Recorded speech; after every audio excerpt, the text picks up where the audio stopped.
ఈరోజు మనం ఒక లోతైన ఆత్మీయ సత్యాన్ని ధ్యానించబోతున్నాం. అదేమిటంటే, నీ ప్రాణమును నీకిచ్చుచున్నాను అనే దైవవాక్యం. ఇది మనలో చాలామందికి అర్థం కాని, అయితే అత్యంత ప్రాముఖ్యమైన రహస్యం. దేవునిపై ఆచంచలమైన భక్తి విశ్వాసాలు ఉన్నవారికి మాత్రమే ఆయన నుండి లభించే అభయమిది. నిజమైన సమర్పణ మనిషికి తన ప్రాణం కన్నా గొప్పది. ఈ లోకంలో ఏమైనా ఉంటుందా? మనం గొప్పగా చూపించే వాటినన్నిటినీ, మనకు దేవుడిచ్చిన ఆశీర్వాదాలను, మన విజయాలను ఇతరులకు ప్రదర్శిస్తూ ఉంటాం. కాని దేవుడు కోరుకునేది అది కాదు. మనం గొప్పగా చూపించే వాటన్నిటినీ మనం వదిలివేయాలి. మనమెప్పటికీ కాపాడుకోవలసినదొకటుంది. అది క్రీస్తుతో కూడా దేవునియందు దాచిపెట్టబడిన జీవము, లోతైన ఆత్మీయ జీవనం.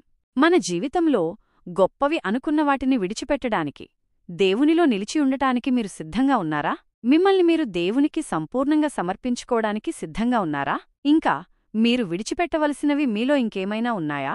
మీ స్వంత ఆలోచనల విషయంలో, మీ స్వంత ఊహల విషయంలో చాలా జాగ్రత్తగా ఉండాలి. ఈ విషయంలో నేనేం చెయ్యాలి అని మీరు ఆలోచిస్తున్నట్లయితే, మీరు దేవుణ్ణి పూర్తిగా నమ్మలేదని, ఆయనకు మిమ్మల్ని మీరు పూర్తిగా అప్పగించుకోలేదని అర్థం. మీరు మిమ్మల్ని మీరు దేవునికి పూర్తిగా సమర్పించుకున్నప్పుడు, దేవుడు మీ జీవితంలో ఏం చేస్తాడోనని మీరింక ఆలోచించరు. సంపూర్ణమైన జీవం విడిచిపెట్టడమంటే మిమ్మల్ని మీరు ప్రశ్నించుకునే అలవాటును మానుకోవడమే.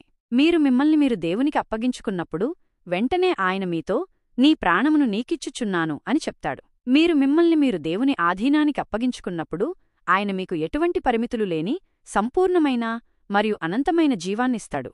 ఒకవేళ ఈ సంపూర్ణమైన జీవం మీలో లోపించినట్లయితే, దానికి కారణం మీలో ఉన్న అవిధేయతగాని, మీ తిరస్కారంగాని కావచ్చు. దేవుని చిత్తానికి పూర్తిగా లొంగిపోవడమే నిజమైన స్వేచ్ఛ, నిజమైన జీవం.